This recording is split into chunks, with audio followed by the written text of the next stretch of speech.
Assalamualaikum warahmatullahi wabarakatuh. Salam sejahtera untuk kita semua. Puji syukur kehadirat Allah Subhanahu wa taala yang telah melimpahkan nikmat dan karunia-Nya sehingga saya dan Anda yang sedang menonton video ini bisa sama-sama belajar dalam video ini. Perkenalkan, nama saya Fitri Melinda. Saya mahasiswi dari Fakultas Keguruan dan Ilmu Pendidikan dalam program studi Pendidikan Ekonomi Universitas Islam Syekh Yusuf Tangerang, di mana video ini diajukan untuk memenuhi tugas evaluasi kegiatan struktur 1 dalam mata kuliah Pendidikan Kewarganegaraan, yang mana diampu oleh Bapak Rizal Fahmi, BA MPD, selaku dosen dalam mata kuliah Pendidikan Kewarganegaraan.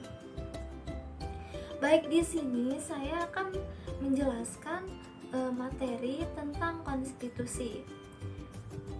Profesor Yulandri menjelaskan dalam buku tersebut bahwa konstitusi merupakan kata yang berasal dari bahasa Prancis, yakni constituer, yang memiliki makna membentuk. Kata konstituer sendiri memiliki maksud sebagai pembentukan suatu negara. Oleh karena itu, konstitusi memiliki kedudukan sebagai sebuah wujud hukum tertinggi. Konstitusi sendiri dapat terbentuk dari hasil pemikiran para pendiri negara. Dalam sistem negara Indonesia, para pendiri negara membentuk Undang-Undang Dasar 1945 sebagai Konstitusi Negara Indonesia. UUD 45 adalah hasil dari sebuah kesepakatan oleh para pendiri negara Republik Indonesia yang berangkat dari berbagai macam latar belakang dan beragam disiplin ilmu. UUD 1945 dapat dikatakan lahir melalui sebuah mekanisme yang demokratis dengan kompromi dari sebuah pihak. Selanjutnya kita akan membahas pengertian konstitusi menurut dari sejumlah ahli. Yang pertama, pengertian konstitusi menurut Al-Zefan Afildor, konstitusi merupakan sebuah dasar yang mencakup undang-undang dasar seperti hukum dasar tertulis hingga hukum dasar yang tidak tertulis atau biasa disebut dengan konvensi. Yang kedua, konstitusi menurut ECSWD. Konstitusi adalah sebuah naskah yang mampu memaparkan rangka hingga tugas pokok suatu badan pemerintahan negara, sekaligus menentukan juga berbagai pokok dalam panduan kerja badan tersebut. Nah, yang ketiga, konstitusi menurut Jimli Asidi. Konstitusi merupakan undang-undang dasar yang termasuk dalam hierarki hukum, menempati kedudukan paling tinggi dan sifat fundamental, sehingga pembuatan berbagai macam peraturan di bawahnya tidak boleh bertentangan dengan undang-undang dasar. Nah, yang keempat, konstitusi menurut Miriam Budiarjo. Konstitusi adalah sebuah piagam yang memuat pernyataan tentang cita-cita suatu bangsa dan sebagai dasar organisasi suatu bangsa. Yang kelima ada konstitusi menurut K.C.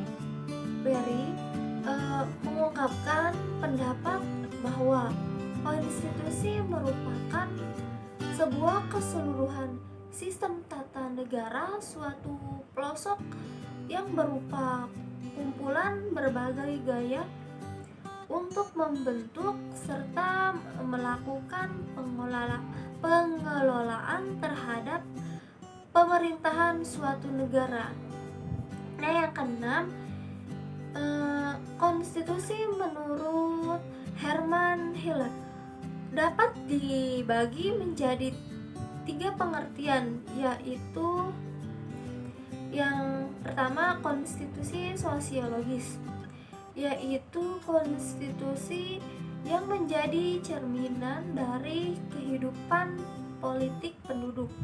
Yang kedua konstitusi yudiris, yaitu konstitusi yang merupakan kesatuan kaidah yang hidup di dalam masyarakat. Yang ketiga konstitusi politis, yaitu suatu konstitusi yang dapat diwujudkan menjadi bentuk tulisan dan dimuat ke dalam salah satu naskah sebagai undang-undang dasar. Nah, selanjutnya dalam pembahasan ini kita juga akan membahas tentang bagaimana perwujudan nilai-nilai Pancasila dan konstitusi dalam penegakan HAM, yakni melalui pelokalan kebijakan HAM di daerah yang selama ini belum optimal.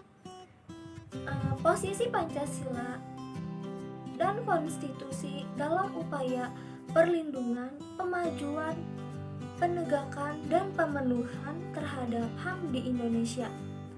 Salah satu sifat HAM adalah universal.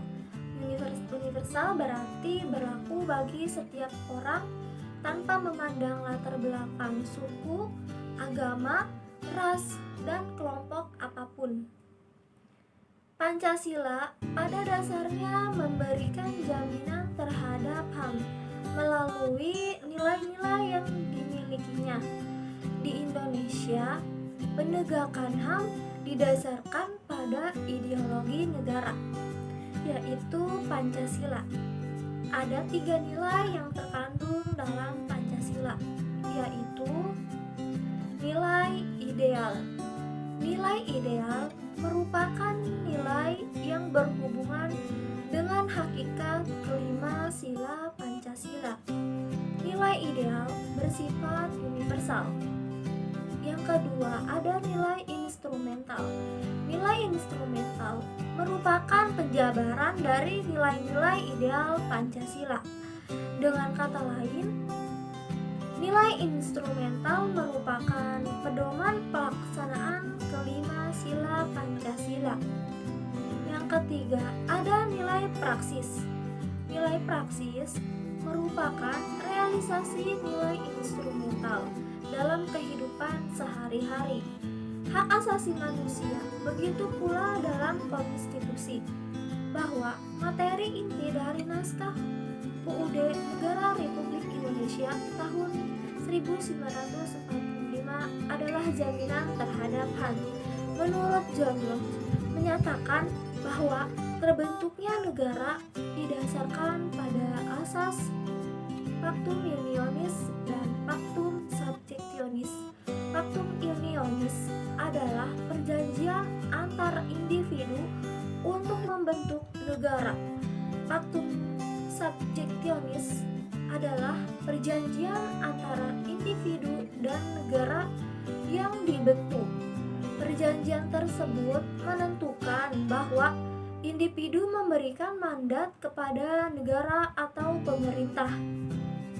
Mandat rakyat diberikan agar pemerintah mendapat kekuasaan dalam mengelola negara berdasarkan konstitusi yang ditetapkan dalam Pactum Subjectionis. Upaya mewujudkan pelokalan kebijakan HAM di daerah melalui KKP HAM dapat dilakukan dengan beberapa cara, antara lain meliputi perencanaan dan penilaian, pengembangan kapasitas aparat dan masyarakat sipil yang salah satunya melalui pendidikan dan pelatihan HAM, serta membangun mekanisme HAM lokal dan membangun jejaring sosial. Nah, sekian materi yang dapat saya sampaikan. Apabila ada kekurangan atau kesalahan kata, saya mohon maaf.